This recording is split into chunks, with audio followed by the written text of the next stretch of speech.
I am not a wedding photographer, but I bet some of you love to shoot weddings, right? That's not my thing. But I am here to moderate a panel. My name is Mike Corrado. I'm in charge of the Nikon Ambassador Program, and these three fine ambassadors that you're about to see.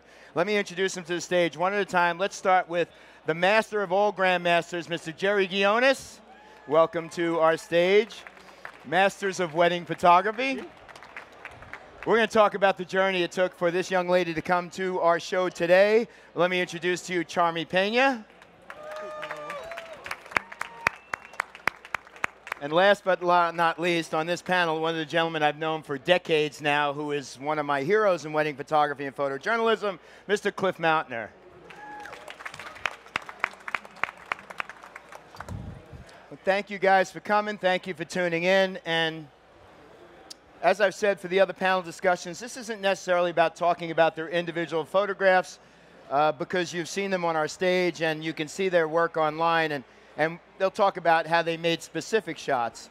This is more of a discussion about what happens behind the scenes, because I think you guys would say it's safe to say it all looks great when you see the finished edited photo, but what it took to get there in that journey is a bit tough, right? Sure.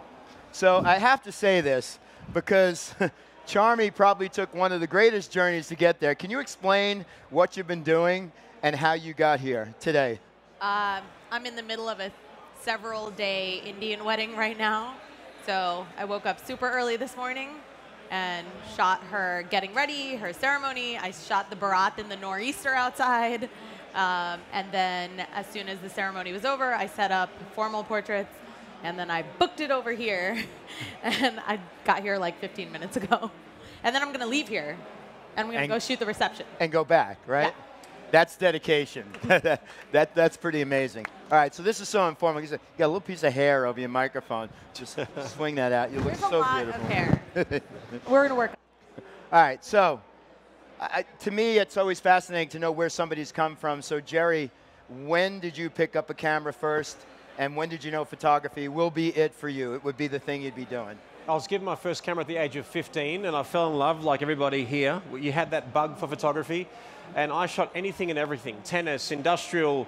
I was that guy that everyone got sick of. In fact, I wanted to photograph so much that when I'd go to a restaurant with friends, I would order my meal, and then while the meal was getting prepared, I would walk outside and then shoot around the restaurant, not to waste a single second, and did it till the age of 20 as a hobby, studied, and I learnt my craft carrying the bags of an experienced photographer.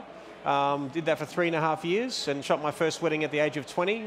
I'm now 45 and I specialize in weddings, portrait, fashion, boudoir. But I'm obsessed with people, I'm obsessed with relationships and making people look and feel beautiful, but making it very meaningful at the same time. Charmi, I appreciate all those years you carried my bags, by the way. You're welcome, you're welcome. You'll see this is a very loving community, and we are all friends. I'm afraid of this panel. Charmi, when did you first pick up a camera? Not till 2006. I got married, and on my wedding day, my husband got me a camera, and I was afraid of it, so I shoved it in the back of my closet. And then I was job hunting, and I'm a really annoying stay-at-home wife. So my husband brought me a book and was like, please learn to use your camera and leave me alone. Somebody has to go to work. So I learned how to use it, and from the day I picked it up, I just never put it back down. I was like sleeping with that camera, shooting rocks, shooting babies, whatever. And then one day it just evolved. And now you have a thriving wedding business. Yeah. So Cliff, I know you started off as a photojournalist first, but when did you get into photography? When did you decide to make the move to become a photojournalist, and how did you transition into wedding photography? Well, I picked up my first camera when I was 7. I was in D.C., and I was bugging my parents. I saw everybody taking pictures, and they had a street vendor who sold these fake cameras for $1. It didn't work, but just seeing the world through this little pinhole was kind of fascinating to me, even at that age. And then in my teen years in high school, I dabbled in darkroom in high school and whatnot. But when I was in college, I needed money. I was broke. I was a college student. And I saw an ad in the newspaper. It said, award-winning newspaper seeks photographer. So I answered the ad. I had a pulse, so they hired me. I was terrible.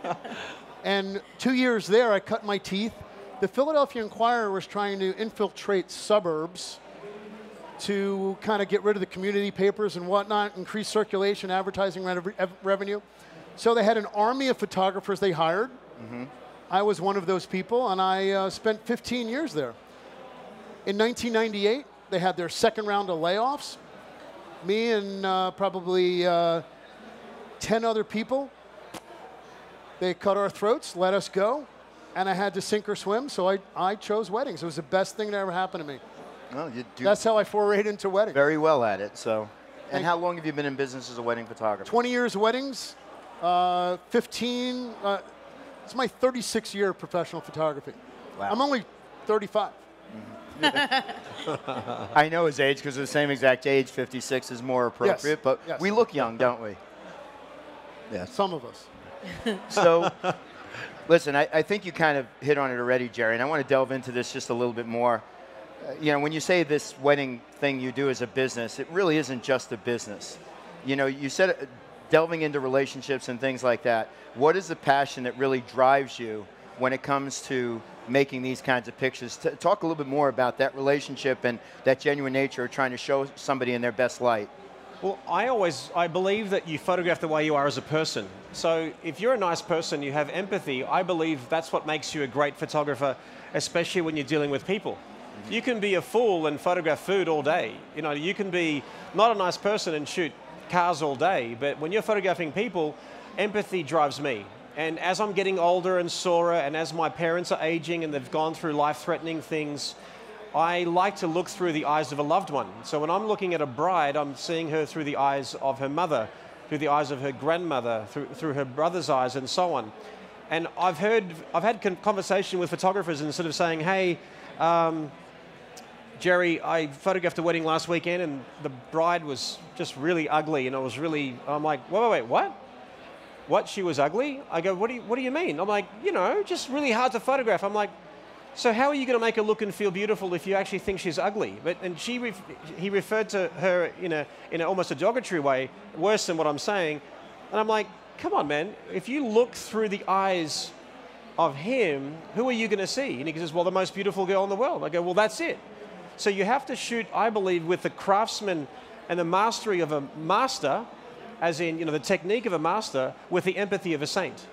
So there's a combination of using technique to corrective posing, corrective lighting, and things like that, but having the empathy and the energy to give confidence to someone who doesn't have any confidence, because you put that big, fat 70 to 200 mil lens in front of someone's face, it's very disconcerting, it's very uncomfortable. Intimidating. So I like to remind people of the importance of the occasion that can just spark a certain energy that give birth to so-called photojournalistic moments that happen afterwards. So I believe in creating the moment as well as capturing the moment, and I'm that person where I need to be. But the energy that you give to people, the empathy that you have, I believe, and as I'm growing older and more mature as a person, as a photographer, and as an artist, that's what makes me a more solid photographer, being able to care more.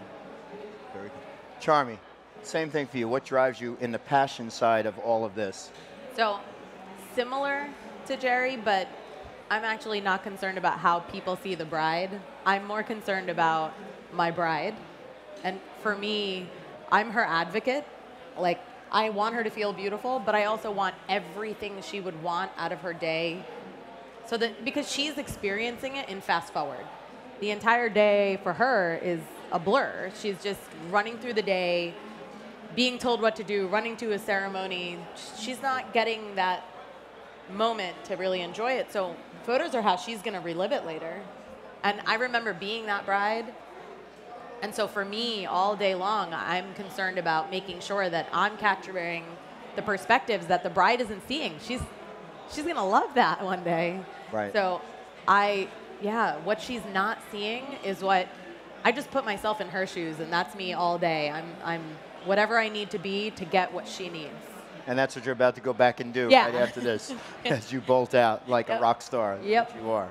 Cliff, where's the passion within this for you? What drives you? What I wanted to do, we joked earlier, I was going to give you like, yes, one-word answers.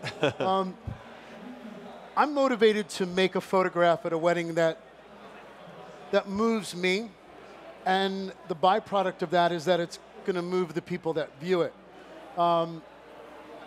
When I made the transition from photojournalism to weddings, it wasn't an easy transition. Those of you that might be thinking about making a foray into weddings, that may be a photojournalist or something else, it's not a simple transition because I understood how to make people look interesting subject matter, but I had no clue how to make people look good, how to flatter people, how to make a woman look beautiful, and that's something I had to acquire over a period of time. Part of that as a man was giving up the man card, okay? Being disarming as a man, going in there and speaking softly. When I speak on stage, or I speak right now, I speak with, full of vigor, and I have to sort of tone that down quite a bit and change my voice. And I think that helps me connect with a woman and a bride and bridesmaids and things like that. I'm always motivated to capture moments, and it's the moments that matter to me most, so I'll help set the stage for the moments. As, a photojournalist might leave everything as is, but as a wedding photographer, I'll help set the stage for the moments, but I won't stage the moments. And if I can find the found moment, that motivates me to no end. Guys, elaborate on that in moments, how important they are, Jerry, for you as a photographer. Well, look, I got married almost 8 years ago, and even though that I love fashion and glamour and beauty and all those different things, I look back at my photographs, and some of my favorite photographs were of my family, were of the moment, the most exhilarating feeling I've ever had in my life. I have a photograph of my wife and I. We come from different backgrounds, and there's a lot of things that could have happened that we wouldn't have gotten together, and there we were after all these years, coming down the aisle. Everyone screamed in celebration. We looked at each other, and that was the most alive I've felt in my life. And I had a photograph of that. And my parents, who are estranged, and my father, who's the funniest man you'll meet, will never laugh on camera. There's a photograph of mum and dad laughing in camera, leaning into each other. And I said to myself, this is the way I want to remember my mum and dad. And after all these things that have happened, after all these years, I find that we spend our times immortalizing moments for families at the expense of our own.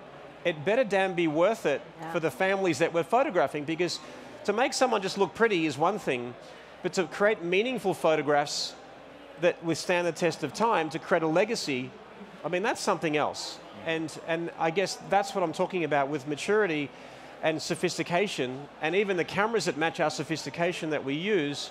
Right. That's what I love. The fact that we can bring this to a new generation, and in a disposable world of photography, like we're all thumbing photographs every day, right. We're flicking them up, for me, to be able to make someone laugh, cry, or hold their breath is my intention. Right. And to do that effectively, quickly, and stop that thumb from scrolling, it also has to be in a physical print. Because look at the power of these photographs that are all around us. You walk in and you see this big, 30, 40 foot print. It's incredible to see that size, but that touching and feeling and being able to pass that legacy down. And I teach a lot of photographers, and I even say, hey, if you want to actually start selling photographs, among many ways, do your parents have a wedding album? And they might say, yes. Well, bring your wedding album to your studio and show your prospective clients what this album means to you. Right. And after all, it's a piece of paper, but wait a second, is it? Mm-hmm. And then all of a sudden, the value of what we do starts to increase. Right. And that's what's special to me. That's cool. So Charmi, a bride and groom come to you, you meet them for the first time. Is it just about like trying to sell a wedding, or do you start a relationship there? For me, every single couple is a solid relationship. Most of my couples don't meet me in person. They book me over the phone now.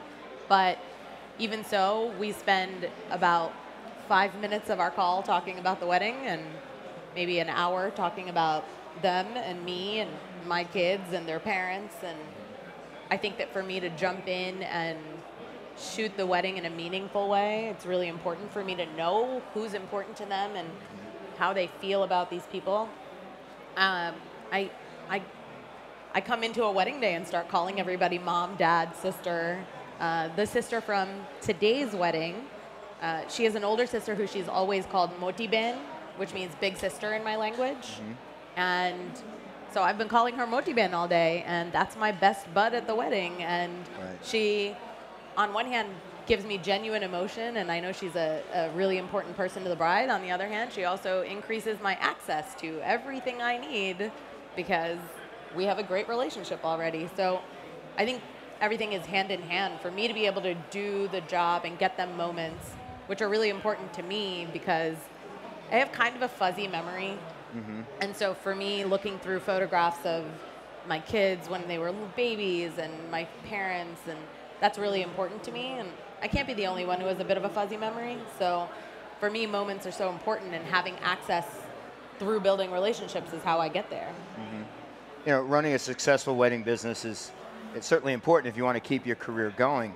And, you know, to me, there's a big responsibility in this. It's scary to me, which is probably why I don't shoot weddings. The challenge of you have somebody's day, or in your case, this week of shooting, in your hands. And Cliff, talk about that responsibility and how important it is to make sure you deliver to your bride and groom. Well, it comes down to skill sets, and I think it comes down to, for me, it's instinct. All right, I don't really think, I mean, I'm sure you guys can chime in as well. We don't really think when we're at a wedding. Everything is instinctive. It's innate. And so I always like to say, if it's not innate, you can't create. So we're not thinking about, you know, shutter speeds, f-stops, things of that sort. That's a lot where our gear comes. You should have that fundamental set down. Right. So that's where our gear comes into play. We're kind of one with our gear.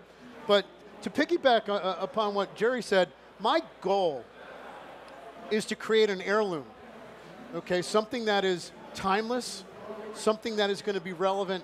And I even say this to the families. Listen, this isn't for tomorrow. This isn't for next week. This is for 50 years from now. Right. And so I take that responsibility very, very seriously. So, you know, we're fun and we joke around, and I like to have a great relationship with my clients. But damn, if there's not powerful imagery, and if there isn't a sense that these images are going to last generations, then I haven't done my job. Right. Now, it's funny, I dabble in weddings every once in a while, and really it's more for family members. And about a month or so ago, my niece came to me and said, I'm getting married, but we're getting married at the top of Mount Killington. And would you photograph my wedding? And I said, wow, that sounds really interesting. Now, that's a wedding I could sink my teeth into, because the plan was to not only shoot the wedding, but then to jump on mountain bikes and do downhill to the bottom, and I would race them down, go down in front of them, and shoot pictures of them coming down the mountain. Bicycle Magazine picked it up. It was pretty insane, because the mountain was actually closed and it was dangerous. And I thought about it, and I could start a business called Downhill Weddings, until it was brought up to me that may not be the best name that you'd want for a wedding company. Yeah. So I want to dabble a little bit into the business side of this, and I know, Jerry, you have so many facets to your business. Talk a little bit about your business strategies and how you run the business and how you get the word out about what it is you do and how you get those clients that come to you. Sure. I think many of us, wouldn't you say, that social media has become a true problem. It's really a problem because we wake up to it, we don't know how to stand out. Many of us are looking for the easiest way to get business, and we think if we hire a good SEO person, hey, help me out, I'll get on the front page of Google, and it's very hard to stand out these days.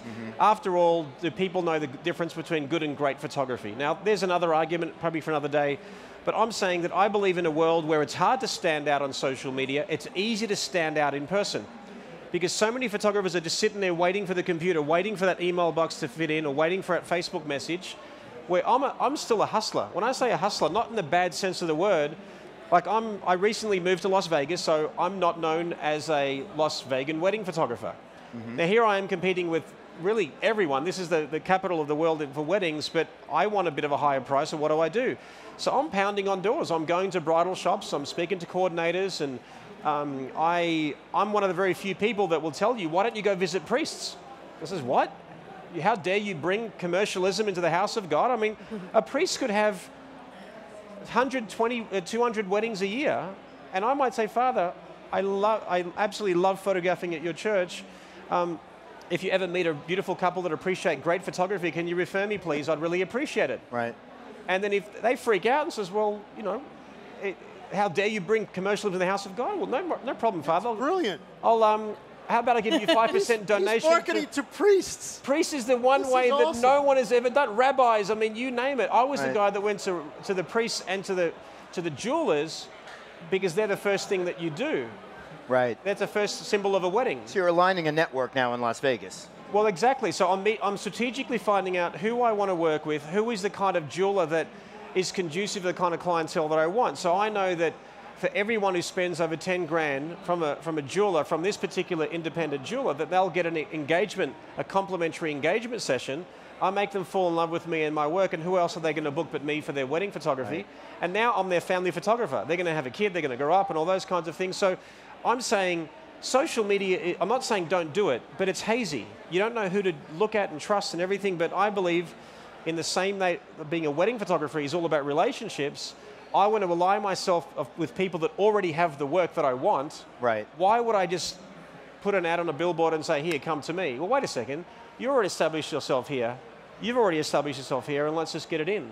No different than just last week, about a month or so ago, I did 3 fashion shoots for a bridal company in and around my area, and I produced like 10 40 by 60 prints, and there I was with one of my guys. We were hammering the nails in, hanging the prints in, made tailor-made brochures with my photographs of their dresses. Right. To give to them. So now all of a sudden it's a relationship. Who are they going to refer other than me with all my prints on their walls? Yes, when we did that shoot with Z7 in Vegas to see your pictures on the wall. Charmi, talk to me a little bit about how you align yourself with other companies. And I think for me it's been a slow progress thing, but as I work with decorators and planners are like my big go-to of people who talk about me. I constantly, immediately turn around photos and send them to a decorator, send them to a planner. This morning's makeup artist was telling me that she hasn't had a photographer send her portraits of a bride in 20 months. And she was complaining about that yesterday. So yesterday when I shot the bride, I offloaded the photos, I edited 3, and I sent them straight over to her. So she had them by 11 p.m. last night. And she is not going to forget that. Right. So I'm really careful to take really good care of the people that I want to continue working with, and just building my group of companies that I want to spend the day with them. I know that they're going to make me look good. I'm going to make them look good, and they will constantly talk about me because I'm there for them. I get them what they need.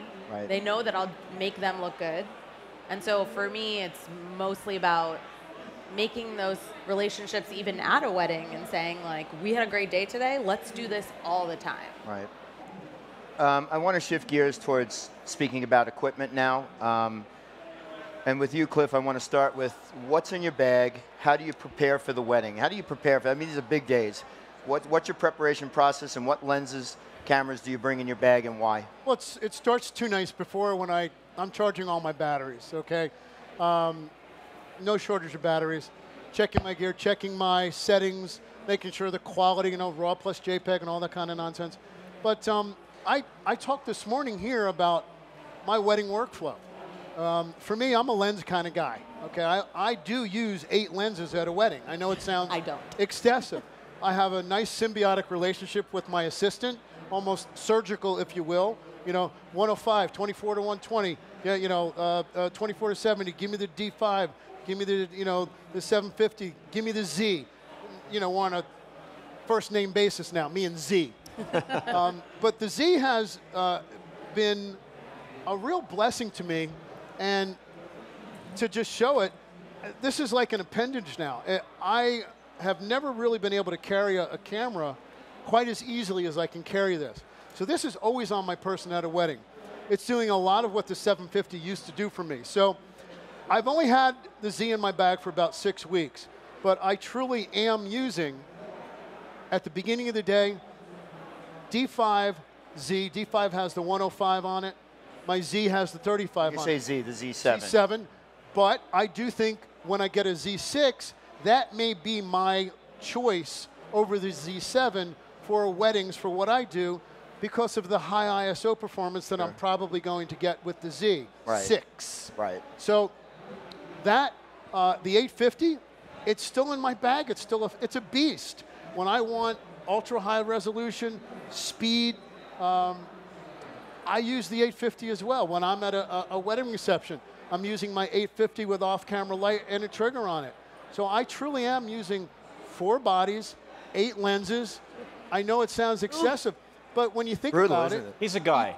each and every single lens has a purpose. I mean, the results speak for themselves. Yes, so they do. there's that. What Each is that lens has lens a on the Z? We're talking about your favorite lens at weddings. What would that be? I mean, I know you have 8 of them, but Right now, what's on the Z? This one here is the 35-1.8, Right. Which is native to this particular system. But I also put the FTZ adapter, and I use the 105-1.4. Oh, such a good combo. The 105-1.4 is my favorite lens. It's my pet. I cannot shoot a wedding without that lens. Now, I used to be a 70-200 guy for all my portraits. The 105-1.4 is by far my favorite piece of glass in my bag. Why would you put the 35 on there? Why? Because I can literally wear it around my neck, which I've never worn a camera around my neck. It is painless, meaning it's weightless almost, and I am always ready to make a picture. I have an aperture priority, okay? I have the ISO bumped up a little bit so that I can shoot in just about any situation. So And it's I'm not ready for too just not too about any- long, not too wide. Seems to be in a comfort It's a zone of wonderful angle lens of for view. true photojournalism, Right. and it's so fast. So Charmi, you reacted to 8 lenses. What are you carrying in your bag? What are you carrying in your bag to the wedding today? I don't carry them, by the way. They're wheeled. Someone else is also carrying mine, I know, but there's not that many. For years, I've been shooting 2 cameras. First it was D750s, now it's D850s. 35, 85, didn't change them all day, all day. I maybe took out a 105 macro for a ring shot. I can't say I always remember to take a ring shot. My brides don't care that much about it. But that's it, I was 35, 85.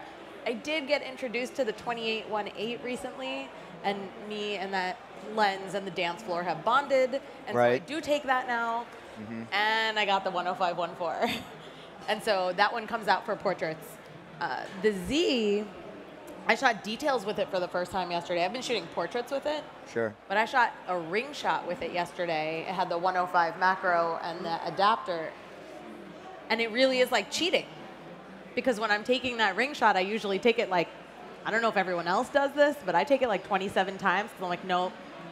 Yeah, almost. Not there. Trying to figure out if I need to be at F5.6, F11. I don't know. But this is cheating.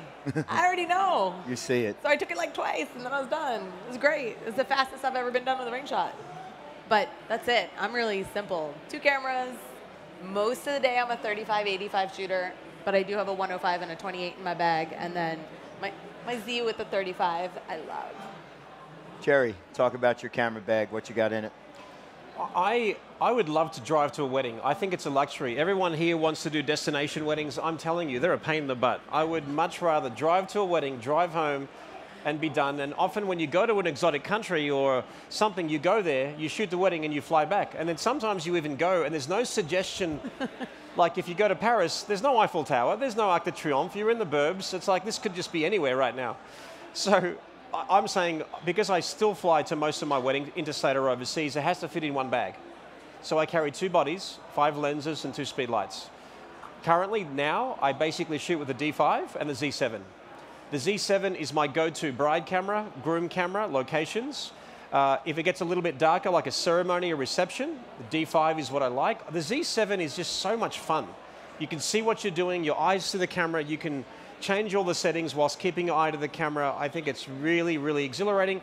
I back up everything to my phone, so if I want to do social media, I have a 2 megabyte file that I can actually use, and I've also tested, and I can print it to an 8x12. Great quality, no problem, so I've got my backup. My lenses are my go-to, 70-200, love that lens. Love the 105-1.4, love the 105 macro. I have a 14-24, which I hardly use, but for big wide shots. And then I have my 14-24. The 24-120. The 24-120, as I'm sure Cliff knows, is an underrated lens, and I don't know why, because for me, when a bride comes to the church, I need to go wide, close up, so I can do that all with that camera. Then they get into the church, I want to get a close-up of the groom, wide shot of the bride, close-up of the bride, close-up of the groom, wide of the parents. Now, yes, I can do a 2-camera system or have someone there, but I find that's the perfect processional, recessional lens, and it's almost pretty much my go-to reception lens, unless I'm doing speeches or something creative with the 105 and all that kind of stuff. So and then 2 speed lights, SP 5000s, and you know, a couple supplementary lights and a reflector, but that's about it. I love you both. I can't stand a zoom lens. Not on a wedding day. I play with somebody else's 70-200 and I love it so much, but I just can't. And I think it's great because you all bring a different dynamic. Yeah. We don't wear sparkly shoes like that at a wedding either. I do. Are you wearing those later on today? You just switched. No, I don't want somebody to ruin them on the dance floor. You know, and this is a true story. And Jerry, and you know, I can't not mention Melissa here because Melissa is the brains of your operation. That's Melissa true. Ghionis, if you don't know Melissa, she's pretty amazing and in the back. For the first time working with Jerry, I think the thing that has always intrigued me about the way you work is the way you work within the details. Everything about the nuance of the pose and the gesture and the chin up and how you chin up, he's trying to say. Subtle moves in the frame. But this is true. When I went out there the very first day, we spent 4 hours going through the camera, the Z7, and every setting. And he's firing. How do you do this? How do you do that? I want to set up this. How do you set up my menu? How do you set this up? How can we set up for wireless with speed lights? And it was the first time, I swear to God, in my 36-year career that I've ever dedicated that much time to a camera within that amount of time. And I'm not so embarrassed to say that because I'm the kind of guy that pick up my camera, let me go shoot it. I'll figure it out as I go. But that preparation is so important.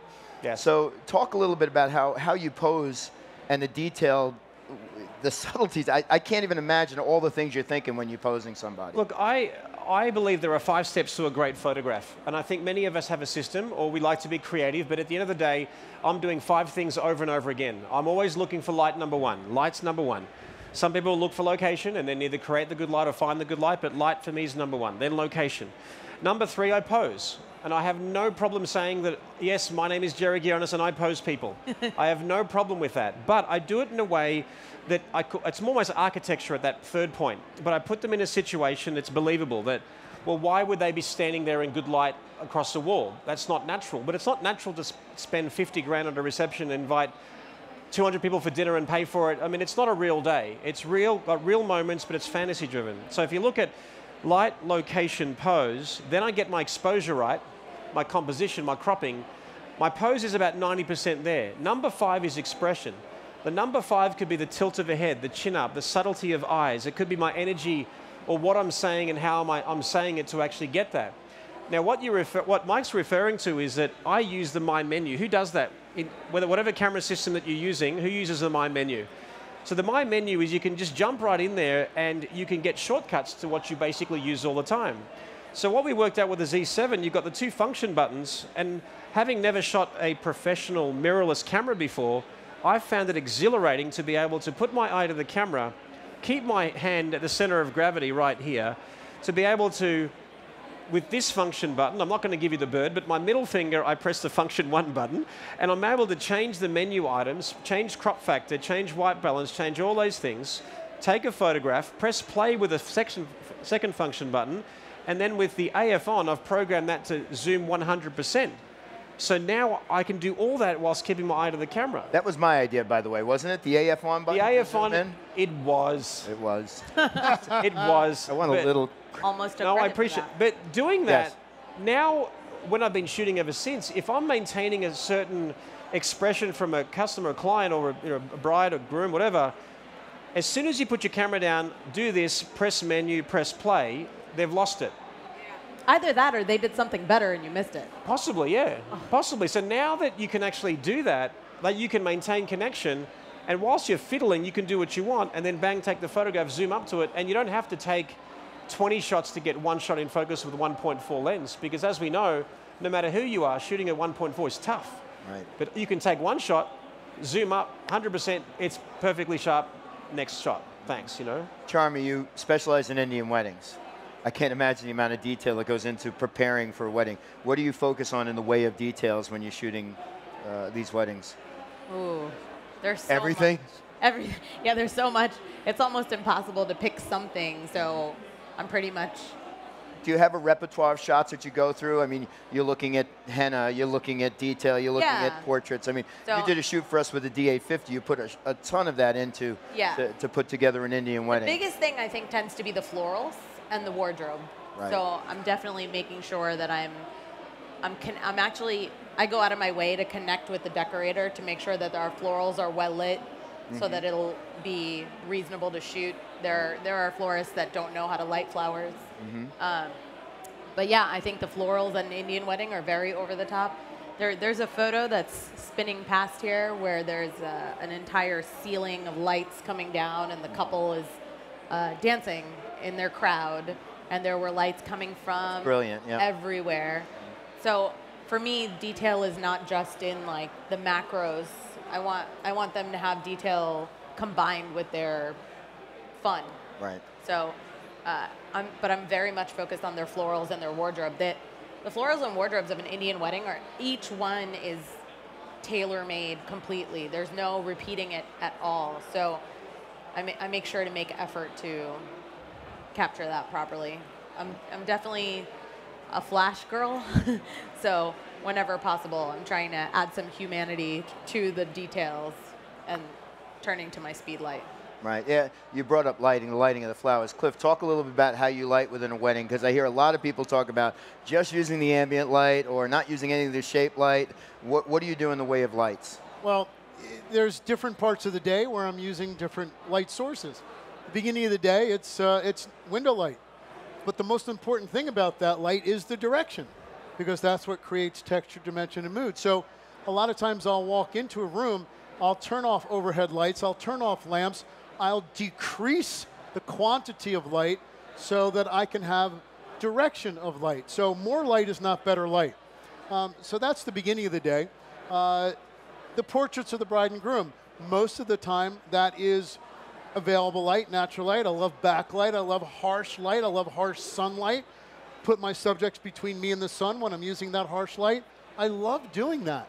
And sometimes it's out of necessity. Right. And part of the style that sort of evolved in my repertoire was 1 o'clock in the afternoon, the ceremony ends, and it's July, and you have to make bridal portraits. You can't say, you know, Mrs. Johnson, you know, would you mind if you change the ceremony to 4 o'clock? Because 1 o'clock in July, it's really hard to shoot. Well, tough. So I make that light work. So making bad light good light is one thing that I try to do. I know now, you preach that. when it comes to a reception, I really do my best to balance my speed light with decor, especially at an Indian wedding. I shoot a fair amount myself. Some of these people can spend a lot of money, tens of thousands of dollars, on lighting alone. Right. So instead of going in there and overwhelming the scene with flash, I'll use one single speed light off camera, triggered with my camera, and then balanced light. Generally speaking, I'll go about 2 stops under the ambient. I'll fill in with my light source, modified, SP5000, and I'll sort of paint with light with my assistant. That's how I illuminate my subject. Right. So everything, as Jerry mentioned, the first thing I think about is light. Everything else is secondary. That's the one. Perfect example comes Exactly. up, right? Exactly. No, and I think that's amazing. Maybe this has happened to some of you out there. The few weddings that I have shot, the time for portraits with people, how much do you dedicate and how much do you mandate they give you? Because to me, it seems like seconds it goes by. Charmi, do you mandate, I need you for an hour, and have you, because all of a sudden it's like it's gone. I'm like, wait a minute, I just lost the portrait time because the makeup artist showed up late. And tell me some of the horror stories, but how do you control that? How do you deal with that? One, I always ask for more than what I need. I really only need 20 minutes. I'm fine. I can do so much so fast. But I always ask for more. So if you give me an hour, I'll fill it. I'll find you tons of portraits. But I ask for an hour. Tends to get scheduled in as an hour. Ends up being about 20 minutes. Today we got about 10 minutes. But I've just gotten really adept at speeding through. And if we have a good connection, I just keep tweaking the same pose instead of thinking that I need to take a single pose and then enjoy that, and now we need to go find something completely new and go do that. When I have 10 minutes, we find good light, find at least some amount of background where I can cut the clutter, and then I'll get them to connect in different ways, and that's how I'll fill my 10 minutes and get a decent amount of portraits for them. So, Jerry, I'm going to turn towards you. So you shot this beautiful wedding. Where do you go from there in the way of post-production and albums and putting this all together for your clients? for the people? Look, I've never believed in doing my own post-production. I think that as a business owner, you should work on the business and not in the business. As an artist, there's some things you just have to do. It's not like Justin Timberlake will send out an employee to sing his songs for him. So there's certain things that we just have to do. So post-production, I started in the darkroom, all those different things. I use a company called Lavaloo. I send out the work. I certainly cull it. I look at my photographs, make sure they're sharp and make sure the lenses are good and everything's fine. So I cull it so I know where I'm at. I get it to the point. I FTP it to my company. They'll FTP the processed JPEGs back. Then I will design my album. I use Graphics Studio. They do an incredible job. I use Fundy software to build the design. I will always work with the couple. If it's not in person, over Skype, it's important that you call an album order appointment. And I walk through a proposed design that's already my choice based upon their story. Because if you get the bride to actually choose the photographs, she will choose the photographs based upon what she looks cute in, pay no attention to the story, and bias to her family. There's 3 strikes. So in this case, once I do that, I propose the best design. The important thing is that you tell your clients that you will not only meet their expectations, but you want to exceed them, which means that if they've purchased a 30-sided album, you will tell them, just so you know, I will be showing you a 100-sided plus album, and it's your job to resist. So in other words, the better I do, the more you'll spend. And the story is there, and it's a guiding process. It takes a long time to learn the process, but that's sort of really how I do it. Once the album is sold, per se, then I say to Lavaloo, hey, how many images have you got do we need? I say, here's 150, work them to perfection. And what my perfection is, there's no action keys, there's no vignettes. It's color correcting and skin retouching where I can see the pores. That's it. That's all I want. I get it back, I link it, I output it, I'm done. It's so liberating. Right. So much easier than back in the old days. Charmi, what is that back-end process for you once you've shot the wedding? So I've been doing a weird thing lately. Obviously, I'm shooting these. Weirder than Cliff? I don't know. Maybe not. Obviously, I'm shooting these multi-day weddings, and if I shoot Wednesday, Thursday, Friday, Saturday, and then Sunday I don't want to move, and then Monday I have to cull 4 days of photos, I'm going to be miserable. So for this year, I shot 30 Indian weddings, and I have been coming home and culling the same night. And it's actually going really, really well. You own your process. Yeah. So I cull the same night, that night, overnight, while I sleep. There's a Lightroom catalog that gets made, and then it goes to Lavaloo in the morning. And then I'm done. And I sleep and hang out with my kids, which I think I should do since I missed 4 days of their week. Right. And then I get it back from Lavaloo. I design an album generally same day, and then my clients get a slideshow, and I don't want them to see anything else first. I want them to see a slideshow. I want them to like enjoy the story and feel the feelings. Right. Remember the good times. Yeah. And then a couple days later, I'll send them the full gallery, and then 2 days after they get the gallery, they get their preview of their first draft of their album, and then, like Jerry said, it's usually what I think is the best version of their day. Right. And they have to resist upgrading. Cliff, how do you handle that part? I handle none of it because I have a full-time studio manager that does. Heather Billick is amazing. She does what I need after the wedding. I'll download. I'm very meticulous, by the way, about the download process. And I'll download and I'll back it up 4 times, 2 different locations. My home, I'll download, bring a drive to my studio, put it on a server, then back it up to 3 drives. Heather will then process after I've culled, and we go a little bit further. She really does process to completion. She'll do some final facial retouching for albums, but she will pre-design albums. She will deal with the customer service afterwards, and it's really everything that we do is in-house. So I do none of it thanks to her because she's phenomenal. I shoot, download, back up, talk to clients, and she's responsible for everything else. That's She's awesome. phenomenal. Well, sadly, we have taken this the full 45 minutes. We know Charmi now has got to get on a bus or in a cab to a ferry to a wedding and get back to... you get a drone. Get some earplugs. I can't thank you guys enough for the insight. I hope you guys found this interesting, some of the backstories and the things that they do as wedding photographers. If you don't know this, their Instagram accounts are on this wall. There's a new technology with Instagram where you can actually screen grab their name. We've got them on that back wall behind our satellite. And if you do that, there's a contest to win a camera for screen grabbing Nikon ambassadors and following them. So thank you guys. I totally appreciate it. You guys are amazing. And thank you guys for coming. Thank you guys for tuning in. We'll close out with one more program with the amazing Joe McNally. So let's fill this booth. And everybody tune in. Thank you guys so much.